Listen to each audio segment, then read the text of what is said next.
Saya pensiunan polisi.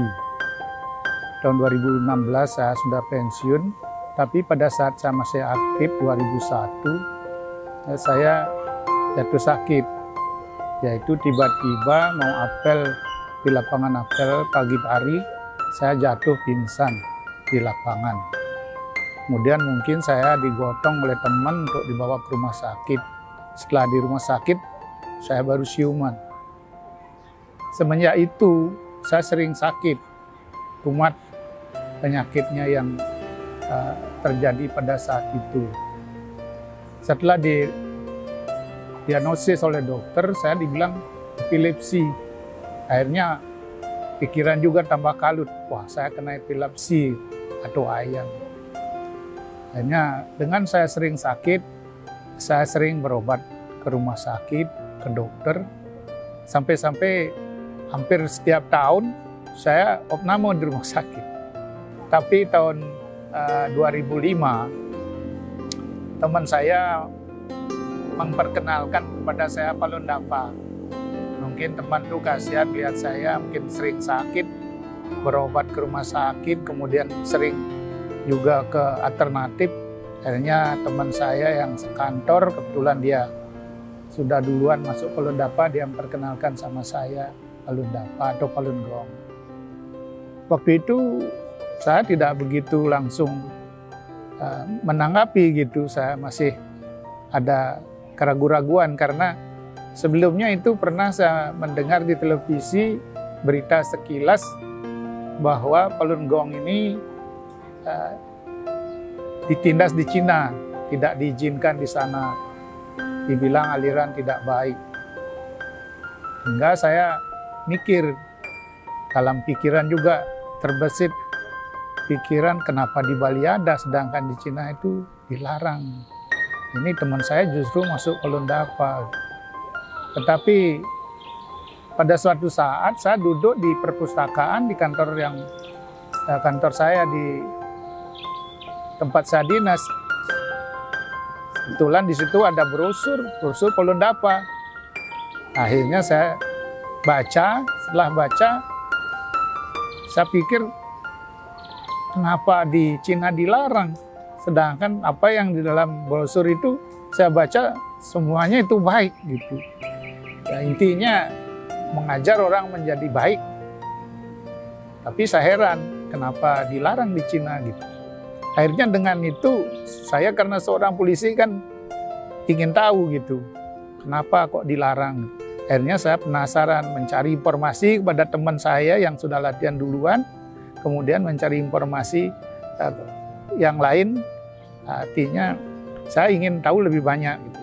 Akhirnya teman menjelaskan bahwa itu di Cina memang dilarang, tetapi bukan karena tidak baik, karena terlalu banyak pengikutnya gitu.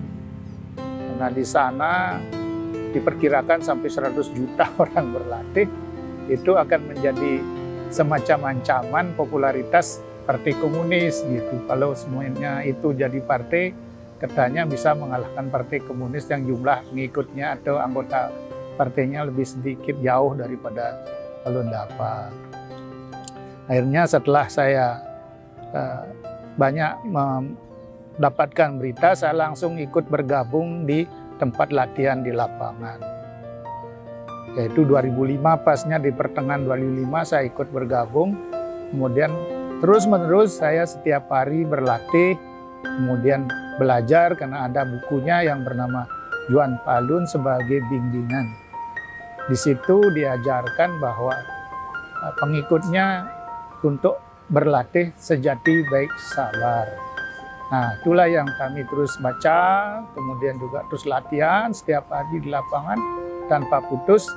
Akhirnya tanpa saya sadari, mulai 2006 itu pertengahan juga penyakit saya tidak kambuh lagi gitu, dan kondisi saya semakin membaik.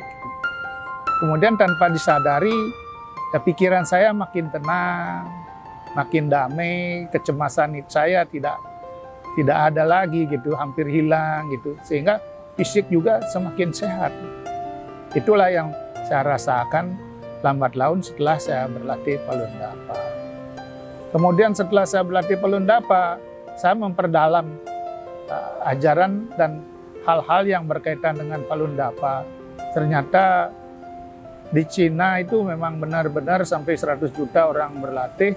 Itu yang menjadi kekhawatiran dari partai komunis di sana sehingga sampai ditindas. Itulah saya juga merasa bersyukur gitu. Masuk Palundapa itu berarti saya tahu berita yang benar apa sebenarnya itu Palundapa. Karena setahu saya setelah saya lebih banyak belajar dan membaca informasi dari sana, kalau saja saya tidak berlatih Palundapa mungkin kerugian saya besar gitu, karena hampir saya mempercayai berita yang disebarkan oleh Partai Komunis bahwa Palundapa itu sesat. Saya merasa bersyukur bahwa saya tahu yang sebenarnya, bahwa Palundapa itu sangat baik, yaitu sangat baik dan sangat cocok untuk diri saya. Itu buktinya juga saya bisa meningkatkan moral dan meningkatkan kesehatan. Itu sebagai suatu bukti bahwa memang itu betul-betul baik dan luar biasa saya rasakan.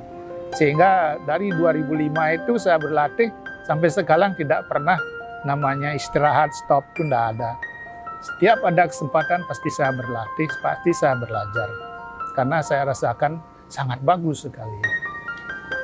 Kemudian pada saat saya belajar, itu hal-hal yang sepertinya sulit untuk saya, tapi dengan berjalannya waktu terus belajar, apapun kesulitan saya bisa lewati dengan baik. Itu yang saya rasakan. Kemudian juga masalah karir saya, mungkin penilaian pimpinan kepada saya itu positif. Gitu. Sehingga saya pun bisa menyelesaikan karir saya 2016 pensiun, tidak ada cacat. Mungkin juga ini berkat latihan Palundapa sehingga apa yang ditugaskan pada saya lakukan dengan kemampuan saya yang maksimal. Kemudian juga mematut diri dengan sejati baik sabar sehingga pimpinan menganggap saya layak untuk diberikan penghargaan setelah menjelang pensiun. Karena pada umumnya kalau orang berdinas di kepolisian dengan predikat penilaian bagus, itu diberikan penghargaan pada saat menjelang pensiun. Dan saya pun mendapatkan itu. Dalam artian mungkin pimpinan menilai saya memenuhi syarat untuk mendapatkan pangkat penghargaan. Ini berkat saya berlatih Palundapa. Mungkin kalau tidak berlatih Palundapa mungkin juga tidak bisa saya naik pangkat dengan penghargaan ini. Itu yang saya rasakan. Akhirnya saya merasa bersyukur, saya masuk Palundapa. Kemudian yang kedua, saya berterima kasih sekali kepada guru Palundapa ya, yang telah membimbing saya melalui ajarannya yang sangat luhur, sangat bagus dan cocok untuk saya. Sehingga hati saya terpanggil untuk mengajak teman-teman, saudara-saudara di Tolan, teman kerja di kantor untuk ikut berlatih Palundapa. Saya sebarkan informasinya apa itu sebenarnya Palundapa dan kita harap mereka mau ikut bergabung untuk mendapatkan kebaikan Palundapa.